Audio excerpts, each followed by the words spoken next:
Adapun soal habaib sekarang ini, mereka tak ada kitab sebenarnya.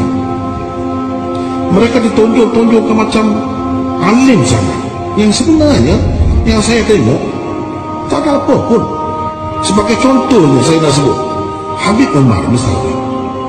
Cuba fikir dengan tenang. Dia selalu pergi ziarah kubur Nabi Hud. Apa yang dibuat di situ? Taksub kepada kubur ni, dia bawa kepada pemujaan terhadap kubur. Pergi minta dengan wali dalam kubur tu, minta terus, bukan minta lagi dengan Allah.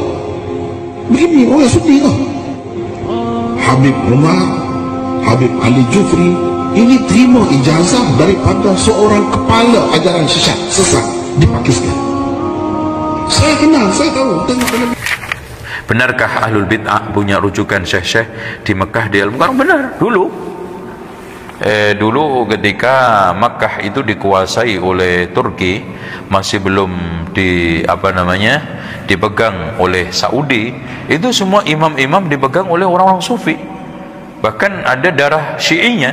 Contohnya diantaranya adalah Utsman ibn Ja'far al-Barzanji yang menulis kitab Al-Barzanji, juga menulis kitab Al-Manaqib Syekh Abdul Qadir Jailani namanya An-Nurul Burhani.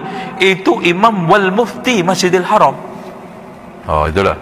Nah, sekarang ada yang tinggal di Mekah, ya tinggal sisa-sisa dikit. Yang dulu adalah Muhammad Alwi Al-Maliki, sekarang diteruskan oleh saudaranya itu aja.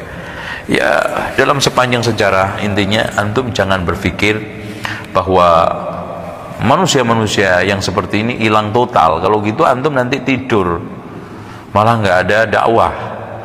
Terus kemudian yang kedua, yang tadi nggak mungkin nggak ada musuh. Kemudian yang ketiga, begitu juga Pak, nggak mungkin sepanjang sejarah Syiah itu akan dilarang untuk haji.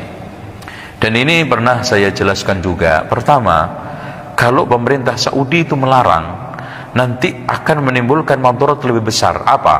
Yang selama ini Syiah gulirkan, bahwa diskriminasi, Saudi itu zalim, menguasai Mekah tanpa melibatkan negara-negara lain. Wah, kita malah dilarang. Wah, bener nih, genjotannya semakin kenceng. Tuh, satu.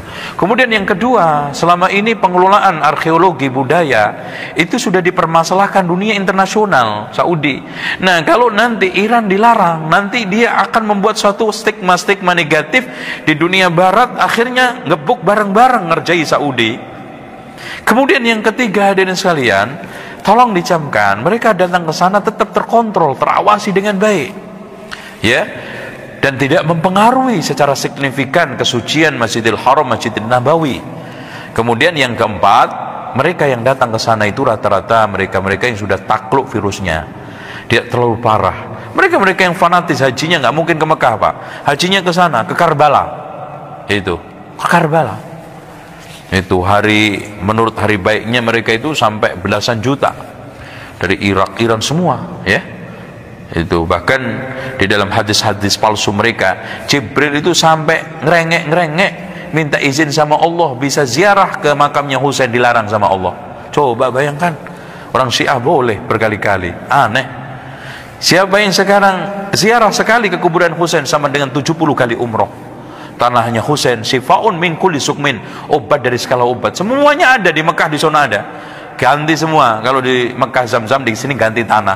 Makanya yang juru kuncinya Karbala itu capek ngusungin tanah.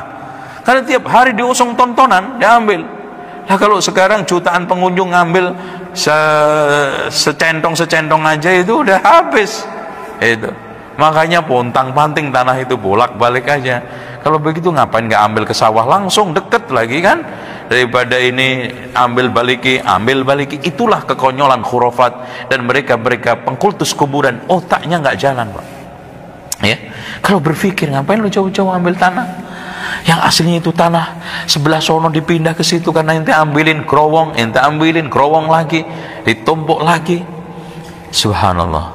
Itu sehingga wa idza qila lahum ta'alu ila ma anzalallah qalu bal nattabi'u ma alfayna alaihi aba'ana walau kana aba'uhum la ya'qiluna syai'an wa la yahtadun. Tuh lihat, itu turun-temurun sampai zaman ke zaman terus, Pak. La ya'qiluna syai'an wa la yahtadun. benarkah ahlu bid'ah punya rujukan Syekh Makkah di Mukarramah? Karena sebagian penyeru mereka menyelesaikan bentuk ilmu di di sana ada namanya marbat, atau sekarang namanya apa? Lupa, itu di perumahan Alwi Muhammad Alwi Al-Maliki, dan itu gratis dibiayai, dan mereka nggak boleh pulang kalau nggak 6 tahun 10 tahun di sono. Jadi kalau udah mondo mengamti nggak boleh pulang dalam sekian tahun. Nah baru setelah itu pulang. Nah itu dicekokin terus. Nah ini sekarang murid-muridnya udah pada fasih menghujat Wahabi karena dia tahu tiap hari.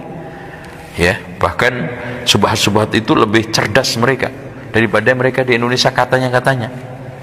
Itu sehingga kenapa sekarang mereka itu sangat fasih menggulirkan subhat Wahabi, karena yang menggulirkan itu lulusan itu semuanya rata-rata sekarang yang ada di Indonesia.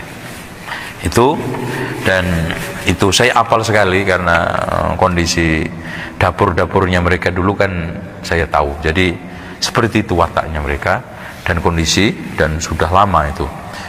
Cuma sekarang figuritasnya udah nggak ada setelah matinya Muhammad Ali Al-Maliki.